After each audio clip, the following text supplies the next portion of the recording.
Assalamualaikum warahmatullahi wabarakatuh. Kembali lagi di channel Pejuang P3K. Sebelum menonton, jangan lupa subscribe, share, like, dan komen ya. Langsung saja kita simak videonya.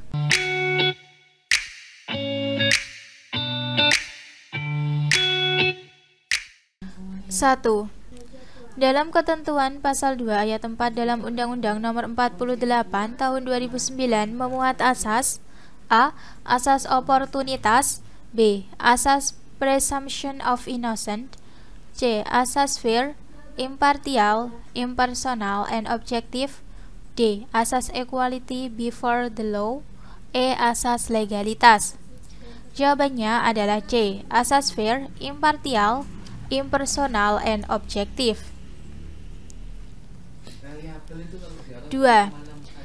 Maka peradilan pidana terpadu atau criminal justice system berupa sinkronisasi struktural, substansial, dan kultural dikemukakan oleh A. Muljanto, B. Muladi, C. Bardanawawi Arif, D. Nyoman Sarikat Putrajaya, E. Haji Rusli Muhammad. Jawabannya adalah B. Muladi. 3. Penyidikan hanya dapat dilakukan oleh petugas Polri yang minimal berpangkat A. Sekurang-kurangnya mayor, B. Sekurang-kurangnya sersan, C. Sekurang-kurangnya pembantu letnan 2 polisi, D. Sekurang-kurangnya AKBP, E. Sekurang-kurangnya AKP. Jawabannya adalah C. Sekurang-kurangnya pembantu letnan 2 polisi. 4. Salah satu alasan penghentian penyidikan adalah A. Jika tidak terdapat cukup bukti, B. Tidak adanya surat tugas atau perintah, C. Demi kepentingan keluarga tersangka, D. Peristiwa yang diselidiki tersebut bukan merupakan kejahatan berat, E. Alasan kesehatan tersangka. Jawabannya adalah A. Jika tidak terdapat cukup bukti. Pembahasan. Penghentian penyidikan merupakan kewenangan dari penyidik yang diatur dalam pasal 109 ayat 2 KUHP. Alasan-alasan penghentian penyidikan diatur secara limitatif dalam pasal tersebut, yaitu 1. Tidak diperoleh bukti yang cukup, yaitu apabila penyidik tidak memperoleh cukup bukti untuk menuntut tersangka atau bukti yang diperoleh penyidik tidak memadai untuk membuktikan kesalahan tersangka. 2. Peristiwa yang disangkakan bukan merupakan tindak pidana. 3. Penghentian penyidikan demi hukum. Alasan ini dapat dipakai apabila ada alasan-alasan hapusnya hak menuntut dan hilangnya hak menjalankan pidana, yaitu antara lain karena nebis in idem, tersangka meninggal dunia, atau karena perkara pidana telah kadaluarsa. 5. Penyidik dalam menggunakan wewenangnya untuk menggeledah rumah adalah A. Berpangkat minimal kapten, B. Disaksikan oleh minimal 1 orang saksi, C. Menunjukkan KTP terhadap ketua RT, D. Ada surat izin dari pengadilan negeri setempat, E. Semua jawaban benar. Jawabannya adalah D. Ada surat izin dari pengadilan negeri setempat. 6. Pada pasal berapa bantuan hukum terhadap tersangka atau terdakwa diatur dalam KUHP? A. Pasal 50-68 KUHP, B. Pasal 75 KUHP, C. Pasal 69-74 J. Pasal 54 KUHP, D. Pasal 76 KUHP, E. Pasal 78 KUHP. Jawabannya adalah C. Pasal 69-74 J. Pasal 54 KUHP. 7.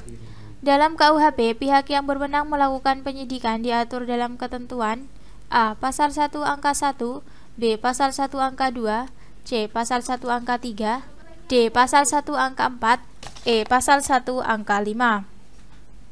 Jawabannya adalah D. Pasal 1 angka 4. 8. Berapa lama waktu penahanan yang diperlukan oleh penyidik untuk kepentingan penyidik ditambah waktu perpanjangannya? A. 7 hari, B. 14 hari, C. 20 hari, D. 40 hari, E. 60 hari. Jawabannya adalah E. 60 hari. Pembahasan. Lama waktu penahanan yang diperlukan oleh penyidik untuk kepentingan penyidik ditambah waktu perpanjangannya adalah 60 hari. 9. Di bawah ini termasuk hak tersangka atau terdakwa yang dikenakan penahanan kecuali A. Hak untuk menghubungi penasehat hukum, B. Meminta secara langsung agar dapat mengunjungi familinya, C. Hak untuk menerima kunjungan dokter, D. Hak untuk menghubungi rohaniawan, E. Tersangka berhak segera mendapat pemeriksaan oleh penyidik dan selanjutnya dapat diajukan kepada penuntut umum. Jawabannya adalah B. Meminta secara langsung agar dapat mengunjungi familinya. Pembahasan. Yang tidak termasuk hak atau tersangka yang dikenakan penahanan adalah meminta secara langsung agar dapat mengunjungi familinya. 10. Di bawah ini yang merupakan isi surat dakwaan adalah A. Motif terdakwa melakukan perbuatan pidana, B. Keterangan mengenai waktu dan tempat di mana perbuatan itu dilakukan, C. Keadaan terdakwa melakukan perbuatan itu, D. Kesimpulan terdakwa bersalah atau tidak, E. Kesimpulan penahanan. Jawabannya adalah A. Motif terdakwa melakukan perbuatan pidana. 11. Berikut ini adalah pernyataan yang tepat mengenai perbedaan mendasar antara lembaga pra-peradilan dan habeas corpus. A. Bunyi surat perintah pra-peradilan adalah sebagai berikut. Tahanan berada dalam penguasaan saudara. Saudara wajib membawa orang itu di depan pengadilan serta wajib menunjukkan alasan yang menyebabkan penahanannya. B. Pada pra-peradilan, surat perintah yang dikeluarkan melalui prosedur yang sederhana, langsung, dan terbuka sehingga dapat dipergunakan oleh siapapun. C. Pada pra-peradilan, hakim yang mengadili perkara peradilan memeriksa sebelum sidang di pengadilan. D.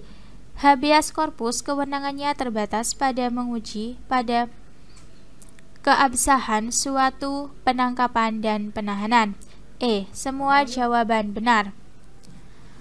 Jawabannya adalah C. Pada pra-peradilan, hakim yang mengadili perkara peradilan memeriksa sebelum sidang di pengadilan. Pembahasan. Pada pra-peradilan, hakim yang mengadili perkara peradilan memeriksa sebelum sidang di pengadilan. 12. Fungsi pengawasan horizontal pra-peradilan terhadap proses pemeriksaan pendahuluan yang dilakukan oleh lembaga pra-peradilan tersebut juga merupakan bagian dari kerangka sistem peradilan pidana terpadu. Hal ini merupakan pendapat yang dikemukakan oleh A. M. Yahya Harahap, B. Lili Mulyadi, C. Andi Hamzah, D. Lubi Lokman, E. Muladi. Jawabannya adalah D. Lubi Lokman. Pembahasan. Menurut Lubi Lokman, fungsi pengawasan horizontal pra-peradilan terhadap proses pemeriksaan pendahuluan yang dilakukan oleh lembaga pra-peradilan tersebut juga merupakan bagian dari kerangka sistem peradilan pidana terpadu. 13. Pencemaran nama baik dalam KUHP atau mengenai pencemaran nama baik adalah gugatan dari seseorang kepada orang lain yang dianggap telah mencemarkan nama baiknya. Sedangkan rehabilitasi diajukan karena A. Perbuatan pidana, B. Perbuatan perdata, C. Perbuatan tercela pejabat publik, D. Mengganggu ketertiban umum, E. Perbuatan aparat penegak hukum yang bertentangan dengan hukum yang berlaku. Jawabannya adalah E. Perbuatan aparat penegak hukum yang bertentangan dengan hukum yang berlaku. 14.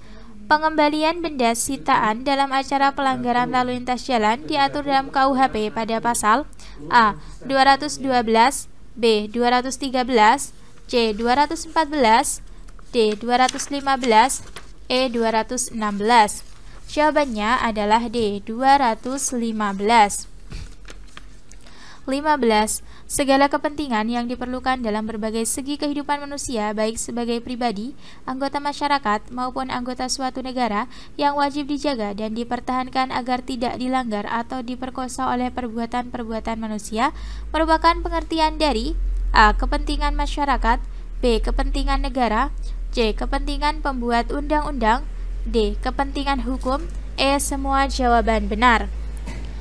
Jawabannya adalah C. Kepentingan pembuat undang-undang. Pembahasan. Kepentingan pembuat undang-undang merupakan segala kepentingan yang diperlukan dalam berbagai segi kehidupan manusia, baik sebagai pribadi, anggota masyarakat, maupun anggota suatu negara yang wajib dijaga dan dipertahankan agar tidak dilanggar atau diperkosa oleh perbuatan-perbuatan manusia. 16. Dasar hukum diberlakukannya Wetboek van Strafrecht voor Nederlands, INDI, sebagai kitab undang-undang hukum pidana Indonesia adalah: A. Pasal 1 Aturan Peralihan Undang-Undang 1945. B. Pasal 2 Aturan Peralihan Undang-Undang Dasar 1945. C. Pasal 3 Aturan Peralihan Undang-Undang Dasar 1945. D. Pasal 4 Aturan Peralihan Undang-Undang Dasar 1945. E. Pasal 5 Aturan Peralihan Undang-Undang Dasar 1945. Jawabannya adalah B. Pasal 2 Aturan Peralihan Undang-Undang Dasar 1945. 17. Yang dimaksud overtrading dalam KUHP dalam buku 3 adalah: A. Pelanggaran, B. Kejahatan, C. Tindak pidana, D. Culpa, E. Hukum. Jawabannya adalah A. Pelanggaran. 18. Prinsip nullum delictum nulla poena sine praevia legi poenali, yang berarti tidak ada perbuatan pidana, tidak ada pidana tanpa undang-undang sebelumnya, diciptakan oleh A. Van Hattum, B. Van Bemmelen, C. Paul Johan Anselm von Feuerbach, D. Jan Remeling, E. Immanuel Kant. Jawabannya adalah C. Paul Johan Anselm von Feuerbach. 19. Di Indonesia, asas legalitas dalam amandemen kedua Undang-Undang Dasar 1945 terdapat dalam pasal A. 26, B. 27, C. 28, D. 29, E. 30. Jawabannya adalah C. 28. 20. Salah satu makna dalam asas legalitas adalah ketentuan hukum pidana tidak boleh diberlakukan surut. Dalam sejarah perkembangan asas legalitas dengan dalih perlindungan masyarakat dari kejahatan, asas legalitas untuk pertama kali disimpangi dari larangan ketentuan hukum pidana tidak boleh berlaku surut terjadi di negara A. Cina, B. Rusia, C. Amerika Serikat, D. Jerman, E. Inggris. Jawabannya adalah B. Rusia. Pembahasan. Dalam sejarah perkembangan asas legalitas dengan dalih perlindungan masyarakat dari kejahatan, asas legalitas untuk pertama kali disimpangi dari larangan ketentuan hukum pidana tidak boleh berlaku surut terjadi di negara Rusia. 21. Arti dari prinsip nullum crimen nulla poena sine lege serta adalah: A. Tidak ada perbuatan pidana, tidak ada pidana tanpa undang-undang yang tidak tertulis. B. Tidak ada perbuatan pidana, tidak ada pidana tanpa undang-undang yang ada sebelumnya. C. Tidak ada perbuatan pidana, tidak ada pidana tanpa undang-undang yang ketat. D. Tidak ada perbuatan pidana, tidak ada pidana tanpa undang-undang yang jelas. E. Tidak ada perbuatan pidana, tidak ada pidana tanpa undang-undang yang berlaku. Jawabannya adalah D. Tidak ada perbuatan pidana, tidak ada pidana tanpa undang-undang yang jelas. 22. Salah satu negara di dunia yang tidak memberlakukan asas legalitas dalam hukum pidana nasionalnya adalah negara A. Cina, B. Rusia, C. Amerika Serikat, D. Jerman, E. Inggris. Jawabannya adalah A. Cina. 23. Kebijakan hukum pidana adalah A. Cabang ilmu bagian hukum pidana yang mempelajari hubungan masyarakat dengan aturan pidana. B. Cabang diskresi pembentuk hukum pidana dalam melakukan penelitian menggunakan pendekatan penologi pidana. C. Cabang ilmu hukum pidana yang mempelajari bagaimana penyusunan undang-undang yang berkaitan dengan hukum pidana. D. Cabang ilmu hukum pidana yang memiliki hubungan dengan filsafat pemidanaan. E. Semua jawaban benar. Jawabannya adalah C. Cabang ilmu hukum pidana yang mempelajari bagaimana penyusunan undang-undang yang berkaitan dengan hukum pidana. 24. Penologi adalah bagian dari kriminologi yang mempelajari tentang A. Faktor-faktor penyebab terjadinya kejahatan. B. Kejahatan dari segi kejiwaan. C. Penanggulangan kejahatan melalui pendekatan non-penal. D. Hukuman kepada pelaku kejahatan. E. Pembelaan hukum. Jawabannya adalah D. Hukuman kepada pelaku kejahatan. 25. Pengertian ilmu hukum sebagai ilmu pengetahuan yang mempelajari esensi hukum yang berkaitan antara filsafat hukum di satu sisi dan teori politik di sisi lain adalah pendapat dari A. Friedman, B. Hans Kelsen, C. Molchanto, D. Immanuel Kant, E. Moladi. Jawabannya adalah A. Friedman. 26. Keadaan hukum perdata di Indonesia adalah berbineka. Istilah tersebut dikenal istilah A. Aneka hukum, B. Modifikasi hukum, C. Perbedaan hukum, D. Pluralisme hukum, E. Unifikasi hukum. Jawabannya adalah D. Pluralisme hukum. Pembahasan. Keadaan hukum perdata di Indonesia adalah berbineka. Istilah tersebut dikenal istilah pluralisme hukum.